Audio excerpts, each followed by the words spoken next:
Pipeline Episode 2 is over, but it brought with it a ton of new pack-out stuff. We also take a look at a Makita planer and a Hitachi Koki Tabo. So close. This is your Power Tool Week in Review.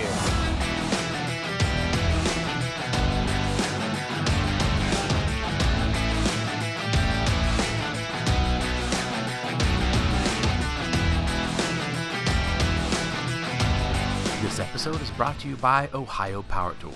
Pro tools, pro service, all at the best prices at ohiopowertool.com. And Skillsaw, true to the trade since 1924.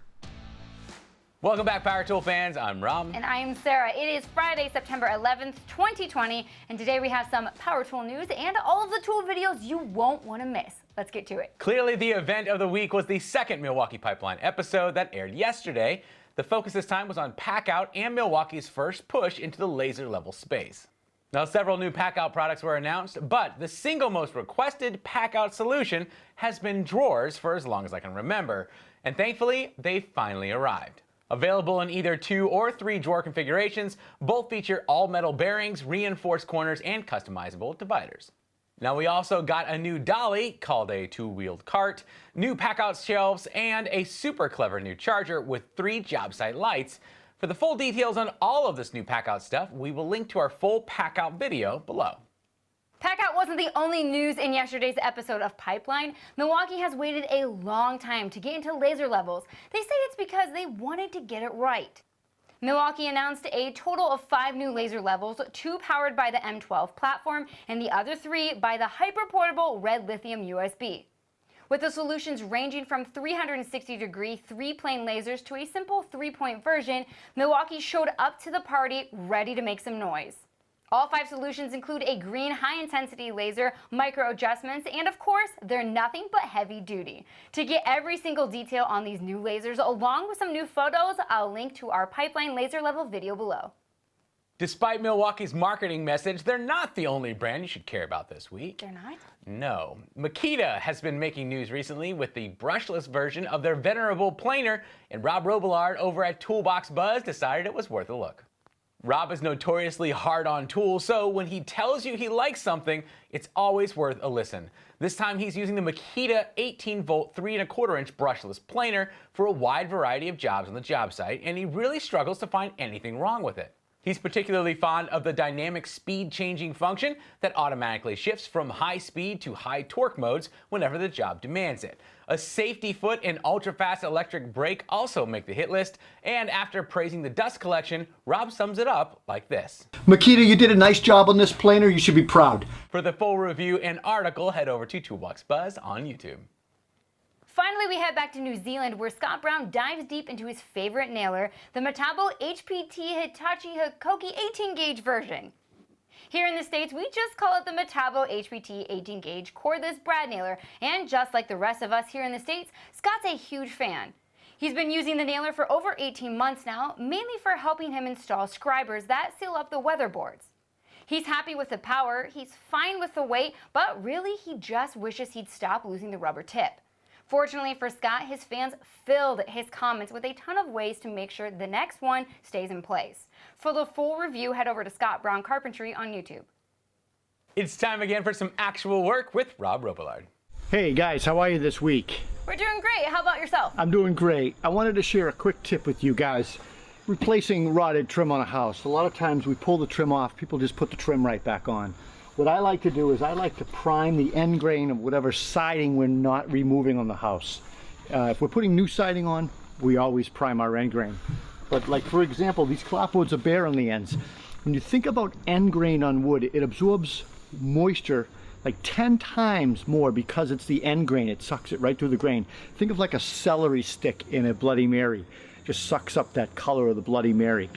So what we do is I just mix up a little bit of primer or house paint. Just keep a brush on site, and I just hit all the end grain all the way down and make sure it's all nice and tight. And when I'm done, I just wipe the siding, and hopefully I don't have to paint the siding, but if we do, we have the paint.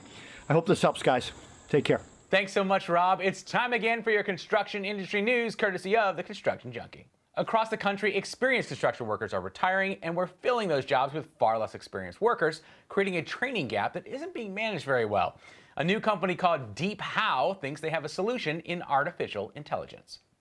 Their AI is designed to watch instructional videos, intelligently identifying separate steps, important notes, and indexing everything into a searchable database that can be accessed by an app. That means when you have a question on the job site, you can ask DeepHow how to do it, and it will not only find the right video, but take you to the right moment in that video to get you your answer. It's really pretty genius, and I can only hope that now that they've mastered the DeepHow, they can address the current state of our country and ask Deep why. Amen. Moving on to anything non-political, do you remember that bricklaying robot named Hadrian X who recently set a 200 block per hour speed record? Well, he just completed his first commercial job, and he did it through rain, hail, and high winds.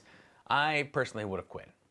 His first commercial job was located in Perth, Western Australia, where he built a double brick cavity wall 15 courses high on the exterior and 4 courses high on the interior. To add to the challenge, the robot had to account for concrete and steel lintels installed in the middle of the project, and as I mentioned previously, he ended up doing the job through a very heavy storm and didn't skip a beat. Even his own handlers seemed impressed that he could handle more than just light rain.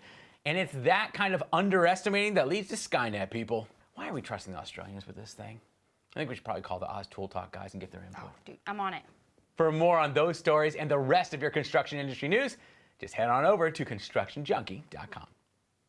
Swinging over to Instagram, Travis from Tools by Design was running 4x4s through his SkillSaw job site saw in a single pass with 0 burn marks.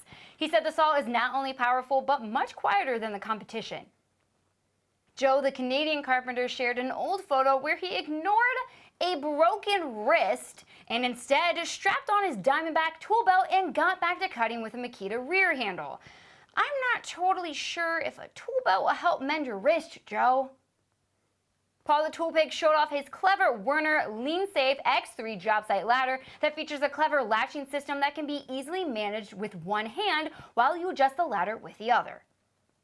And finally, Thibault of French MTL Carpentry decided he wanted to cut some concrete with a super saw squatch. So he grabbed a 16-inch diamond Hilton blade and added the skate plate H2O system to keep the dust down. Looks like it did the job. Now, in last week's episode, the brand new Milwaukee 6-inch hatchet took on DeWalt's handheld recip saw, and you can watch that right here. Special thanks to Ohio Power Tool and SkillSaw for sponsoring this episode. Guys, we couldn't do it without you. Don't forget to like and subscribe so you don't miss a thing. We'll see you next week.